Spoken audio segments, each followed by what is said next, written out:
Olá, sejam todos muito bem-vindos. Excelente oportunidade receber quem nos acompanha para mais uma edição da nossa imersão de hoje. Olá, é um prazer estar aqui para essa análise. A missão desta nossa exploração de dados é, ah, francamente, um quebra-cabeça analítico fascinante. Nós reunimos uma pilha considerável de relatórios recentes, prêmios internacionais, dados governamentais e pesquisas de mercado. E uma pilha bem pesada, diga-se de passagem. Com certeza. Tudo isso com um objetivo muito claro: decifrar como o Brasil se consolidou como o grande e o maior protagonista global do turismo para o ano de 2026. Exato. Estamos falando de uma mudança estrutural, sabe, que afeta toda a cadeia. Desde as redes globais de hotelaria até os pequenos produtores rurais. E o que torna essa nossa exploração tão relevante neste momento é que, assim, nós deixamos aquele terreno das projeções otimistas. Não estamos mais discutindo o que o país pode vir a ser no futuro. Uhum, o famoso país do futuro. Isso, não é mais isso. Os relatórios que estão aqui na nossa frente detalham fatos concretos, né? Reconhecimentos internacionais que já foram chancelados e números de fechamento que forçam o mercado global a reavaliar como enxergam o destino Brasil. É uma quebra de paradigma mesmo, muito bem documentada.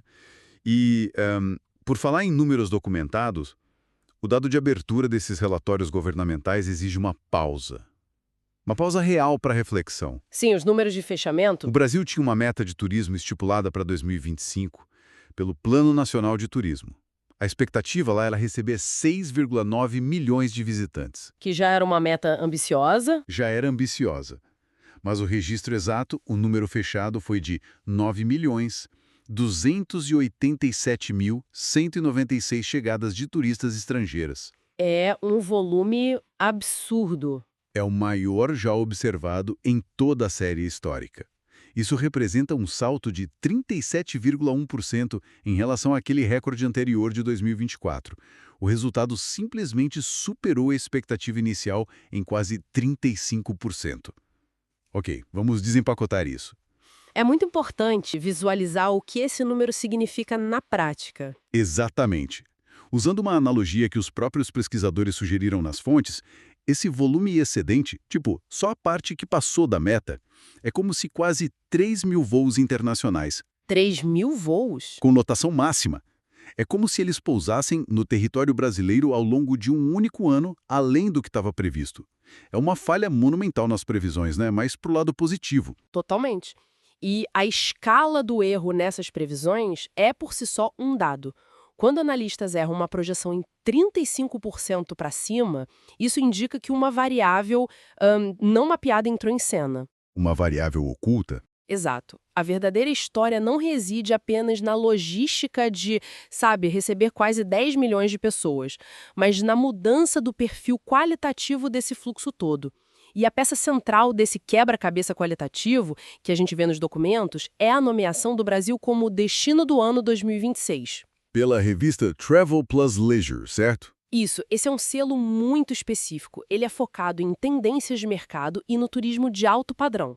O que isso sugere é que o viajante atual não busca mais apenas aquele estereótipo tropical. Caipirinha e praia. Exato. Ele busca um nível de excelência e sofisticação que antes ele só procurava em outros continentes. Nossa, isso levanta uma questão muito boa sobre a origem dessa nova demanda. Porque ao cruzarmos os dados de entrada, a gente vê uma liderança absoluta da Argentina. São mais de 3,3 milhões de visitantes só de lá. O que reforça muito a força do turismo regional, né? Com certeza. Em seguida, temos o Chile, com mais de 801 mil, e os Estados Unidos se aproximando dos 760 mil. Mas tem um detalhe geográfico que me chamou muita atenção no relatório: o peso da Europa. Ah, o bloco europeu. Ele é um indicador crucial dessa mudança qualitativa que eu mencionei. Exatamente, porque se a gente somar apenas 6 países europeus, França, Portugal, Alemanha, Itália, Reino Unido e Espanha, o volume ultrapassa a marca de 1,27 milhão de desembarques. É muita gente cruzando o oceano. E a rota escolhida por esses visitantes internacionais revela demais sobre o propósito da viagem. Os grandes hubs aeroportuários dominam tudo. São Paulo recebeu mais de 2,7 milhões. Impressionante. Seguido pelo Rio de Janeiro, com quase 2,2 milhões, e o Rio Grande do Sul superando a marca de 1,5 milhão.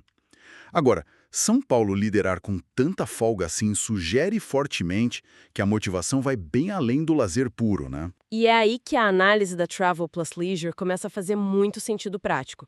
Porque ao olhar para polos como São Paulo e Rio de Janeiro, nós vemos um motor econômico super robusto operando nos bastidores, que é o segmento MICE. Mas, M-I-C-E. Para quem nos acompanha e talvez não esteja familiarizado com essa sigla do mercado, MICE se refere a Meetings, Incentives, Conferences and Exhibitions. ou seja, o turismo de reuniões, incentivos corporativos, as conferências e exposições. Perfeito. O relatório detalha de forma muito clara como a infraestrutura hoteleira de alto padrão, combinada com uma, notável capacidade de produção criativa para eventos de grande porte, acabou atraindo o olhar de corporações globais. Então, as grandes empresas estão basicamente escolhendo o Brasil para fazer seus retiros, suas convenções, porque elas encontram a infraestrutura de uma metrópole global, mas com um diferencial ali de engajamento que elas não encontram, sei lá, em centros de convenções tradicionais na Europa ou na América do Norte.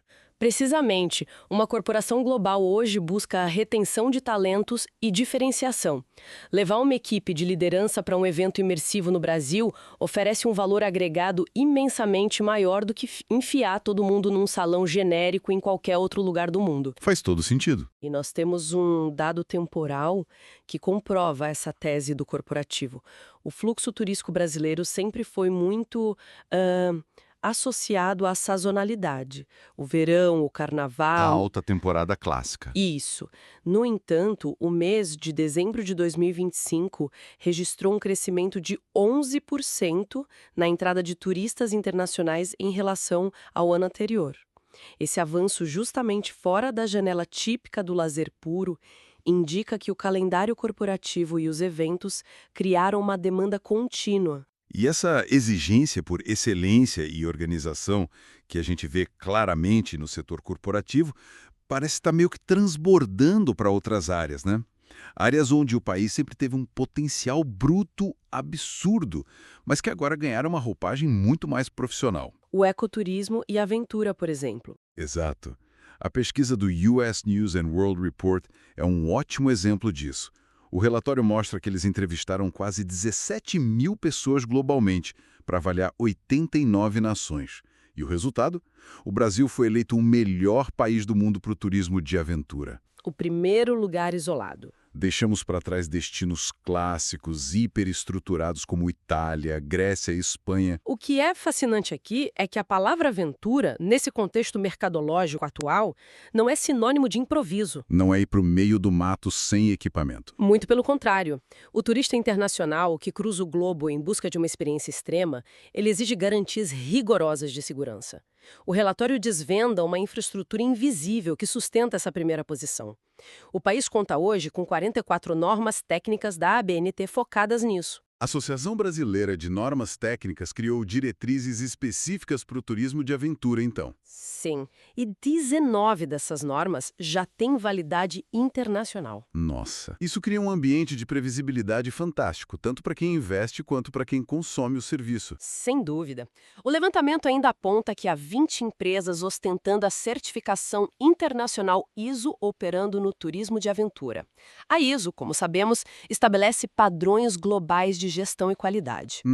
Ou seja, quando um turista europeu ou americano decide fazer um rapel num cânion brasileiro, ele sabe que a operação segue protocolos de mitigação de risco que são comparáveis ou até superiores aos do país de origem dele. É o risco controlado, chancelado internacionalmente. A segurança transforma aquele potencial natural num produto viável de fato. E, falando de natureza e padrões internacionais, a nossa análise nos leva direto ao Prêmio Melhores Destinos 2025-2026. Houve um reconhecimento lá na categoria Ecoturismo que, demonstra um pioneirismo notável. O caso de Bonito. Exato. Bonito, no Mato Grosso do Sul, consolidou-se como bicampeão absoluto desse segmento. Eles capturaram 13,17% dos votos. E tem um apontamento nas fontes sobre o Bonito que eu considero um marco real. O selo de carbono. Sim, o destino conquistou o selo de carbono neutro antes mesmo da meta global que foi estipulada pelo Acordo de Paris. E esse é um detalhe que muda completamente o jogo perante o olhar daquele investidor e do turista consciente. Antecipar-se ao Acordo de Paris exigiu um arranjo muito complexo. Políticas públicas locais, gestão rigorosa da capacidade de carga nos passeios, compensação ambiental. E o resultado prático de tudo isso é que eles conseguem atrair milhares de visitantes anualmente para ecossistemas que são extremamente sensíveis, como a Gruta do Lago Azul ou para aquelas flutuações nas águas transparentes do Rio da Prata. Tudo mantendo a integridade do ambiente. Eles essencialmente provam, na prática, que volume alto de turistas e conservação rigorosa podem sim coexistir. A Bonito atua como uma espécie de farol, né? Mas os dados mostram que o mapa de excelência em ecoturismo pelo Brasil é vasto e diverso. O top 10 desse prêmio funciona quase como um inventário de biomas incríveis. E quem mais aparece nessa lista? Em segundo lugar, com mais de 10% dos votos, aparece Foz do Iguaçu. O destaque ali é a logística do Macuco Safari, que opera aquelas grandes embarcações sobre as quedas d'água das cataratas. Uma operação logística bem complexa. Exato. Em terceiro, o relatório aponta os Lençóis Maranhenses, que é um ecossistema de dunas e lagoas que não tem nenhum paralelo topográfico no mundo. E a lista continua mapeando o Cerrado e áreas mais remotas, certo? Eu vi no relatório a menção à Chapada dos Veadeiros, em Goiás. Sim. Eles focam especificamente naquele azul peculiar da Cachoeira Santa Bárbara. Sim. E também mencionam o Jalapão, no Tocantins, que tem atraído muito interesse por conta dos fervedouros e de todo aquele isolamento geográfico na Serra do Espírito Santo. É uma vitrine ambiental que muito poucas nações conseguem oferecer sob uma mesma jurisdição. E com segurança. Com certeza. Aqui é onde a coisa fica realmente interessante. Se a gente cruzar esse inventário natural todo que acabamos de discutir com as novas diretrizes do turismo de alto padrão, vemos uma colisão direta de interesses. Positiva, no caso. Sim. O relatório da Hyatt Inclusive Collection, que é focado no turismo de luxo na América Latina, revela que o conceito tradicional de sofisticação foi fundamentalmente alterado. Foi uma reestruturação profunda de valores. O levantamento da Hyatt traçou o perfil demográfico de quem dita as regras do consumo de luxo hoje. O público predominante são mulheres, na faixa dos 30 aos 49 anos. Interessante esse recorte. Muito. Trata-se de um público com alto poder de decisão e que subverteu a métrica clássica do que é a opulência. Aquela arquitetura ostensiva, o serviço impessoal de luvas brancas, isso perdeu valor. Este novo perfil exige um foco absoluto em bem-estar físico e mental. Uma gastronomia que ofereça uma narrativa, um contexto e, de forma central, uma conexão emocional genuína com a comunidade local. O luxo passou a ser definido pela autenticidade do pertencimento. E os números de ocupação refletem essa mudança de comportamento de forma bem objetiva. A pesquisa destaca que hotéis de luxo independentes, operando em áreas rurais ou de imersão natural, tipo propriedades localizadas no coração do Pantanal ou lodges embrenhados na floresta amazônica, estão registrando taxas de ocupação consistentemente maiores do que os grandes resorts litorâneos convencionais. O que é uma virada histórica. Historicamente, o litoral dominava a preferência absoluta desse mercado de luxo. Agora, o isolamento e o contato com a biodiversidade valem mais. E há um elemento ético muito forte atrelado a essa escolha comercial, sabe? O propósito emergiu como a principal moeda de troca nesse segmento. Como assim o propósito? O relatório aponta que 64% das propriedades de alto padrão que foram avaliadas já implementaram práticas sólidas de sustentabilidade, que exigem o envolvimento direto da comunidade do entorno. Ah, entendi. Para esse novo consumidor, mapear a cadeia produtiva virou um critério de compra. Saber se os ingredientes daquele restaurante maravilhoso vêm de produtores locais e se a cultura daquela região é respeitada pela operação hoteleira é o que determina a conversão da reserva. Se a pegada social for positiva, o investimento financeiro na experiência é validado. É uma sofisticação muito mais analítica por parte de quem viaja hoje. Agora, embora a natureza e o isolamento estejam ditando as novas regras do luxo, as fontes mostram que a infraestrutura urbana do país não perdeu seu peso, né? Pelo contrário. As cidades também se destacaram. E como? O Rio de Janeiro, por exemplo, venceu o World Travel Awards de 2025 como o principal destino de City Break da América do Sul. City Break. Aquela viagem curta, urbana, de alto impacto. E somado a isso, o TripAdvisor lançou sua rigorosa lista global para 2026, elegendo as 24 melhores praias do mundo. E o Brasil entrou. A praia de Ipanema foi a única representante brasileira a furar esse bloqueio da lista. Ela ocupou a 23ª posição global. O relatório ainda fez questão de fazer uma menção honrosa ao clássico pôr do sol no Arpoador como um evento cultural em si. Essa consolidação internacional do Rio como destino de City Break reforça muito a dualidade do apelo brasileiro.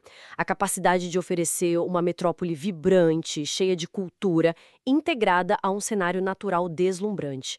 No entanto, os documentos que estamos analisando indicam que as cidades estão conquistando espaço em um outro campo altamente competitivo: A gastronomia. o turismo gastronômico global. Sem dúvida, essa é a parte dos dados que mexe com o paladar da gente. O Taste Atlas, que atua como um guia mundial de relevância ímpar, publicou seu ranking dos 100 melhores destinos gastronômicos do mundo. Olha, conseguir colocar uma cidade nesse top 100 já é um feito imenso.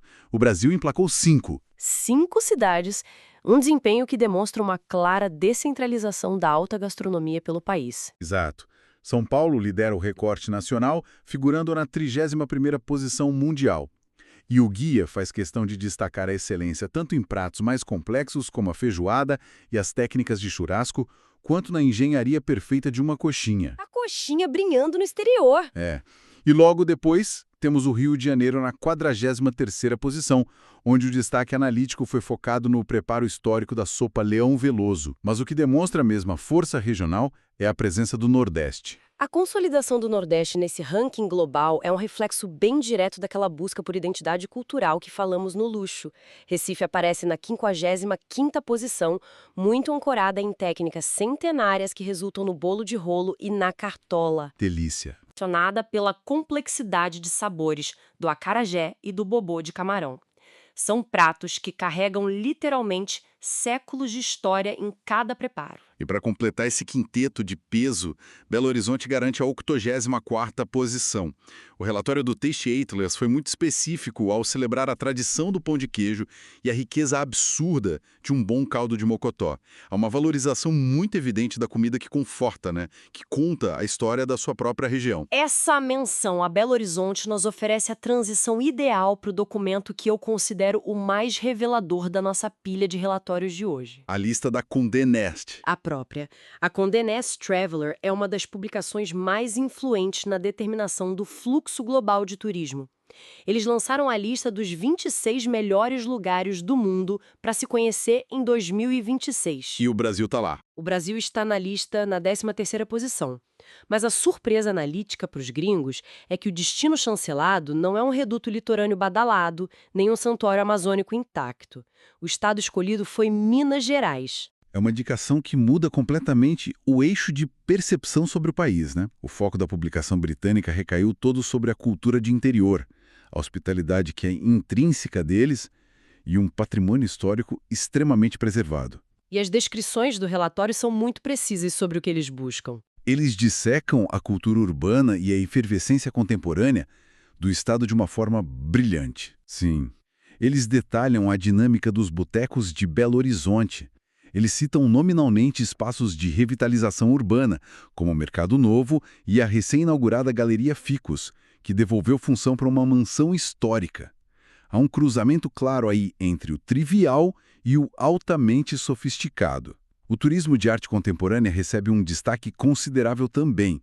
O relatório aponta para o 20º aniversário de Inhotim, ressaltando o papel dele como um dos mais importantes museus a céu aberto da América Latina. Inhotim estabeleceu o padrão, mas o ecossistema cultural se expandiu muito por lá. A menção deles à Galeria Albuquerque Contemporânea, aos investimentos bem pesados na infraestrutura do Clara Arte Resort e até a recente chegada de redes internacionais já consolidadas como Vila Galé para a região de Ouro Preto demonstram isso. O dinheiro está fluindo para lá. Sim, o capital estrangeiro e o nacional estão convergindo para a cultura estruturada. É o reconhecimento puro de que a cultura mineira, por ser tão particular, tornou-se um ativo global valioso. E o que a Condé Nast enxerga em Minas Gerais é, no fundo, a comprovação empírica da tese apresentada lá atrás pelo relatório de luxo da Hyatt e pelas premiações de ecoturismo em Bonito. Como assim? É que no mercado global de 2026, a sofisticação máxima é a identidade inegociável. A experiência de discutir arte contemporânea em um pavilhão isolado no meio da Mata Atlântica ou de provar uma receita que foi passada por gerações em um mercado revitalizado, tudo isso entrega exatamente o mesmo valor intangível. É algo que é impossível de ser clonado ou exportado. A vitória do Brasil nesses dados atuais é fundamentalmente a vitória da sua autenticidade. Então, o que tudo isso significa? Ao compilar todas as conclusões desses relatórios corporativos, as normas de segurança técnica da ABNT, as análises de luxo e os guias gastronômicos mundiais, a direção aponta para um consenso bem claro. Muito claro. Para quem organiza a logística de um congresso internacional, para quem estrutura roteiros imersivos de carbono zero, ou para nossa audiência que simplesmente deseja entender o valor da cultura que consome, a mensagem dos dados é de que o mercado mudou. O viajante não quer mais ser só um mero observador de um cenário tropical bonito. Ele exige participar de um ecossistema autêntico, seguro e sustentável. E o Brasil, ao organizar e chancelar toda essa sua diversidade, decifrou essa equação econômica e comportamental. Isso levanta uma questão importante. Uma questão de ordem estrutural e, eu diria, até filosófica. Nós baseamos toda a nossa conversa em um número inquestionável, que foi o desembarque de quase 10 milhões de turistas internacionais. Um volume assustador. As tendências mapeadas indicam que esse fluxo massivo está em busca ávida pela rusticidade, pelo modo de vida local autêntico e pela imersão em ambientes puros. A gente viu isso desde os lodges sustentáveis na Amazônia até a rotina secular dos botecos de esquina lá em Minas Gerais. O desafio iminente, e que com certeza exigirá acompanhamento nos nossos próximos ciclos analíticos, é o do equilíbrio. Como gerenciar a logística para que essas comunidades locais e esses ecossistemas críticos não sofram uma descaracterização? Como absorver uma demanda global tão pesada por autenticidade, sem que, sob o peso desses milhões de visitantes, essas regiões percam exatamente a essência orgânica que as colocou no topo do mundo? É uma reflexão vital sobre o limite do crescimento. Uma reflexão que, sem a menor dúvida, norteará as próximas grandes decisões do setor. Fica aí o pensamento para quem nos acompanha. Agradecemos imensamente a companhia e a atenção da nossa audiência durante a exploração destes relatórios fascinantes. Estou muito animado com as perspectivas que vimos aqui. Que o rigor dos dados continue nos ajudando a compreender as dinâmicas do nosso tempo. Continuemos atentos aos sinais do mercado e até a nossa próxima análise.